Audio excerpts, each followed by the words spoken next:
సాధారణంగా మనందరం flight book చేసుకోవాలంటే ఇండిగోని ప్రిఫర్ చేస్తా ఉంటాం. ఇండిగో టైమింగ్స్ అంటే మనకు చాలా నచ్చుతాయి. అయితే గత వారం రోజులుగా అసలు ఇండిగోలో ఫ్లైట్స్ క్యాన్సిల్ అవ్వటం, డిలే అవ్వటం, పెద్ద పెద్ద ఎయిర్పోర్ట్స్ ఇండియాలో ఉన్న పెద్ద పెద్ద ఎయిర్పోర్ట్స్ అన్నిట్లో కూడా గొడవలవ్వటం, ప్యాసింజర్స్ కష్టాలు పడటం అన్నీ జరుగుతున్నాయి. ముఖ్యంగా కొంతమంది కపుల్స్ అయితే వాళ్ల పెళ్లిళ్లు ఆపేసుకున్నారు, సొంత రిసెప్షన్స్ క్యాన్సిల్ చేసుకున్నారు. ఇంకొంతమంది ఆపుకోలేక వర్చువల్గా రిసెప్షన్ కండక్ట్ చేసుకున్నారు. తల్లిదండ్రుల అస్థికలు తీసుకెళ్లేవాళ్లు కూడా ఎయిర్పోర్ట్లో స్ట్రాండ్ అయిపోయారు. అంతేకాదు ఉద్యోగాలు పోయాయి. హెల్త్ కేర్, ముఖ్యంగా ఆరోగ్య సమస్యలతో ఇతర ప్రాంతాలకి వెళ్లాలనుకున్న వాళ్లు కూడా ఫ్లైట్స్ డిలే వల్ల చాలా ఇబ్బందులు పడుతున్నారు. ఈ డిలే వల్ల ఫ్లైట్ ఖర్చులు కూడా, ఏదైతే ఫ్లయింగ్ కాస్ట్ ఉందో, విపరీతంగా పెరిగిపోయింది.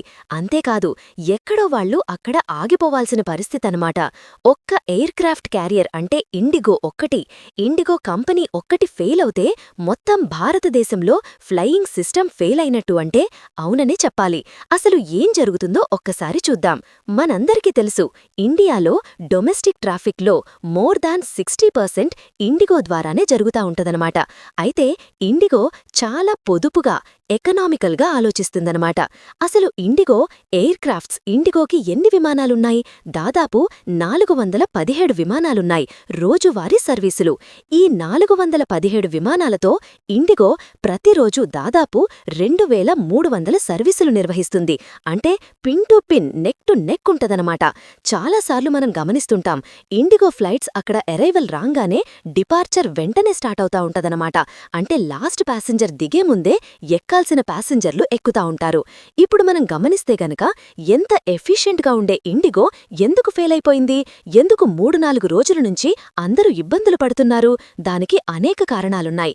మొదటి కారణం, directorate general of civil aviation వాళ్లు ఏదైతే FDTL flight duty time limitation rules తీసుకొచ్చారో అవి ఇండిగో పైన బాగా ప్రభావం చూపించాయన్నమాట. దీనిలో ప్రత్యేకంగా చెప్పాలంటే పైలట్లు, సిబ్బంది విశ్రాంతి, వాళ్ల రెస్ట్ టైం 36 గంటల నుంచి 48 గంటలకు పెంచారన్నమాట. దాంతోపాటు రాత్రిపూట నైట్ ల్యాండింగ్ పరిమితులు వారానికి 6 నుంచి 2కు తగ్గించారు. అండ్ రాత్రి గంట అనేదానికి కొత్త నిర్వచనం తీసుకొచ్చారన్నమాట. అండ్ పైలట్లు వరుసగా 2 రాత్రి డ్యూటీలు మాత్రమే వారానికి చెయ్యాలి, అంతకు మించి చెయ్యకూడదు అనమాట. వీటన్నిటితో పాటు రకరకాల విమానయాన సంస్థలు ప్రతి 3 నెలలకు ఒకసారి అలసట నివేదికలు సమర్పించాలన్నమాట డైరెక్టరేట్ జనరల్ ఆఫ్ సివిల్ ఏవియేషన్కి. అలసట నివేదిక అంటే వీళ్లు ఏ విధంగా రెస్ట్ తీసుకున్నారు, వీళ్లపైన నివేదికలు సమర్పించాలి. అసలు యాక్చువల్లీ ఇన్ని రూల్స్, అంటే ఆన్బోర్డ్ క్రూకి సంబంధించి, పైలట్స్కి సంబంధించి ఇన్ని కొత్త రూల్స్ ఎందుకొచ్చాయంటే, ఆల్ఫా ఇండియా అని చెప్పి పైలట్స్కి సంబంధించిన అసోసియేషన్ గత కొన్ని సంవత్సరాలుగా ప్రొటెస్టర్లు చేస్తున్నారన్నమాట. మాకు సరిగ్గా రెస్ట్ దొరకట్లేదు, మేము చాలా సీరియస్ జాబ్ చేస్తున్నాం, కానీ కంటిన్యూస్గా మాకు ఫ్లయింగ్ టైం పెరిగిపోయింది, దీనివల్ల మాకు చాలా ఫెటీగ్ వచ్చేస్తుంది, మాకు ఫుడ్ కానీ లేకపోతే ప్రాపర్ రెస్ట్ కానీ లేకపోతే మా వల్ల కాదు అని చెప్పి వీళ్లు చాలా వరకు రిప్రజెంటేషన్స్ ఇస్తున్నారు. దాంతో directorate general of civil aviation వాళ్లు ఫ్లైట్ డ్యూటీ టైం లిమిటేషన్స్ తీసుకొచ్చారన్నమాట. దానిలో ఆన్బోర్డ్ క్రూకి సంబంధించి పైలట్స్కి వాళ్ల రెస్ట్ టైం ఎంత ఉండాలి, రాత్రిపూట ఎంతసేపు ఫ్లై చెయ్యాలి, ఇలా చాలా రూల్స్ రెగ్యులేషన్స్ తీసుకొచ్చారన్నమాట. ఈ రూల్స్ అన్నీ కూడా ఇండిగో పాటించలేకపోయింది. దానికి ప్రధానమైన కారణమేంటి? ఇండిగోకి చాలా లిమిటెడ్ స్టాఫ్ ఉంటారు. తక్కువ పైలట్స్తో ఎక్కువ ఎఫిషియన్సీ, తక్కువ ఫ్లైట్స్తో ఎక్కువ ఎఫిషియన్సీ చూపిస్తా ఉంటదన్నమాట. ఈ టైంలో కొత్తగా ఈ రూల్స్ వచ్చేసరికి ఇండిగో దానికి మ్యాచ్ చెయ్యలేకపోయిందన్నమాట. తక్కువ క్రూ, తక్కువ పైలట్స్తో ఇండిగో అన్నీ నడిపింది, తక్కువ ఎయిర్క్రాఫ్ట్స్తో. ఇప్పుడు సడన్గా ఇదంతా జరిగేసరికి చాలా ఫ్లైట్స్ ల్యాండ్ అయిపోయాయన్నమాట. చాలా ఫ్లైట్స్ డిలే అయిపోయాయి, ల్యాండ్ అయిపోయాయి. దీనిలో ఇంకో కారణమేంటంటే, ఇండిగో ఎక్కువగా మోస్ట్లీ ఎయిర్బస్ A320 ఎయిర్క్రాఫ్ట్స్ క్యారియర్స్ని వాడుతాయి.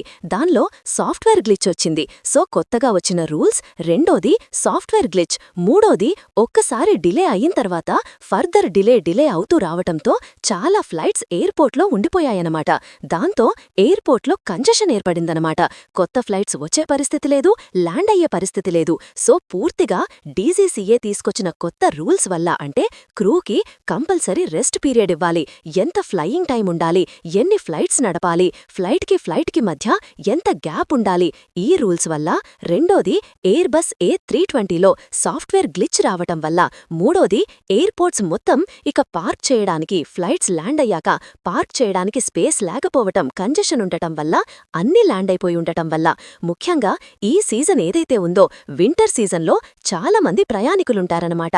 ఈ టైంలో మొత్తం అన్ని ఫ్లైట్స్ కూడా పార్క్ అయిపోయున్నాయి. దీంతో ఎయిర్పోర్ట్లో కంజెషన్స్ ఏర్పడ్డాయి. వీటన్నిటితో పాటు రోజుకి 300, 400, 500 ఈ ఫ్లైట్ సర్వీసెస్ క్యాన్సిల్ అయ్యేసరికి ఎయిర్పోర్ట్స్లో గందరగోళం ఏర్పడుతుందన్నమాట. దాంతో directorate general of civil aviation DGCA వాళ్ళిచ్చిన flight duty time limitation FDTL rules ఏవైతే ఉన్నాయో ఇండిగోటి ఫిబ్రవరి 10వ తారీఖు వరకు మినహాయింపు ఇచ్చినట్టు ఈ రోజు వార్తలొస్తున్నాయన్నమాట.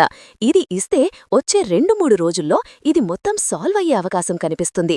అయితే పూర్తిస్థాయిలో ఒక్క కంపెనీతో, ఇండిగో లాంటి కంపెనీ వల్ల పూర్తిస్థాయిలో మనం డిపెండ్ అవ్వటం వల్లే ఇలాంటివొచ్చాయన్నమాట. కానీ ఇండిగో స్టాండర్డ్స్ కానీ, టైమింగ్స్ కానీ, ఇండిగో ఫ్లయింగ్ రేట్స్ కానీ ఇవన్నీ చూస్తే గనక ఆ లెవెల్లో, అంటే ఇండిగో స్థాయిలో మనకి సర్వీసెస్ ఇచ్చేది, అంటే టైమింగ్ కావచ్చు, ఫ్లైట్ కాస్ట్ కావచ్చు, వీటన్నిట్లో ఆ లెవెల్లో మనకు సర్వీసెస్ ఇస్తే గనక ఇంకొక కంపెనీ, ఎయిర్క్రాఫ్ట్ కంపెనీస్ కూడా రావాలి, ఇంకొక సివిల్ ఏవియేషన్ కంపెనీస్ కూడా రావాలి. అలాంటప్పుడే మనం ఒకదానిపైన పూర్తిగా డిపెండ్ అవ్వకుండా ఉంటామన్నమాట. మనం చూస్తే గనక ఇండిగో తర్వాత ఎయిర్ ఇండియా ఉంది, కానీ ఇండిగో లాంటి పైగాని ఫ్లైట్ సర్వీసెస్లో సగం కూడా ఎయిర్ ఇండియా నడపట్లేదు. కాబట్టి పూర్తిస్థాయిలో ఇండిగో మొనోపలీని తగ్గించి అంతే స్థాయిలో సేవలందించే కొత్త ఏవియేషన్ సర్వీసెస్ వస్తేగాని ప్యాసింజర్స్కి కాస్త వెసులుబాటుండదనమాట. అంటే ఏ కంపెనీ మొనోపలీ అయినా, లేకపోతే అది తరువాత అది ల్యాండ్ అయిపోతే, లేకపోతే అది కంప్లీట్గా పార్క్ అయిపోతే, లేకపోతే అది కంప్లీట్గా సర్వీసెస్ కొంతకాలం ఆపేస్తే గందరగోళం. ఇప్పుడు చూడండి, సడన్గా హైదరాబాద్ నుంచి ఢిల్లీ వెళ్లాలన్నా, ఢిల్లీ నుంచి హైదరాబాద్ రావాలన్నా, బెంగళూరు వెళ్లాలన్నా ఇవన్నీ కూడా బస్సు సర్వీసెస్, ట్రైన్ సర్వీసెస్లో వెళ్లే పరిస్థితి కాదు. అంత బిజీ షెడ్యూల్స్ మనకుండాయి. ఈ టైంలో ఈ ఫ్లైట్స్ గందరగోళమనేది చాలామంది జీవితాలని మార్చేస్తుంది, అతలాకుతలం చేస్తుందన్నమాట. ఈ రోజుల్లో కమ్యూనికేషన్ వ్యవస్థ కావచ్చు, ట్రాన్స్పోర్టేషన్ వ్యవస్థ కావచ్చు, ఇవన్నీ కూడా మన జీవితాలకు చాలా కీలకం. కాబట్టి చాలామంది ఉద్యోగాలు కోల్పోయారు, చాలామంది మీటింగ్స్ అబ్సెంట్ అయ్యారు, చాలా పెళ్లిళ్లాగిపోయాయి. అంతేకాదు ఈ ఫ్లైట్ క్యాన్సలేషన్తో చాలామంది మనస్తాపానికి కూడా గురయ్యారు. కాబట్టి ఒక్కదానిపైన, ఓన్లీ ఒక్క కంపెనీ మీద ఎప్పుడూ ఆధారపడకూడదు మొత్తం వ్యవస్థ అంతా. ఇక్కడ మనం రెడ్ ఐ ఫ్లైట్స్ అనే కాన్సెప్ట్ని గుర్తుపెట్టుకోవాలి. ఏ ఫ్లైట్స్ అయితే రాత్రిపూట బయలుదేరి రాత్రంతా ప్రయాణం చేసి, అంటే రాత్రంతా ఫ్లై చేసి పొద్దున్నే ల్యాండ్ అవుతాయో వాటిని రెడ్ ఐ ఫ్లైట్స్ అంటామన్నమాట. ఎందుకంటే దానిలో పనిచేసే సిబ్బంది రాత్రంతా మేలుకోవాలి, దాంతో వాళ్లకి ఫెటీగొస్తుంది. వాటినే రెడ్ ఐ ఫ్లైట్స్ అంటాం. అంటే నిద్ర లేక కళ్ళు రెడ్గా మారటం, ఫెటీగ్ రావటం, అలసట, నీరసం రావటం. ఎన్నో రోజులు ఇలా పని చెయ్యలేకపోవచ్చు కదా.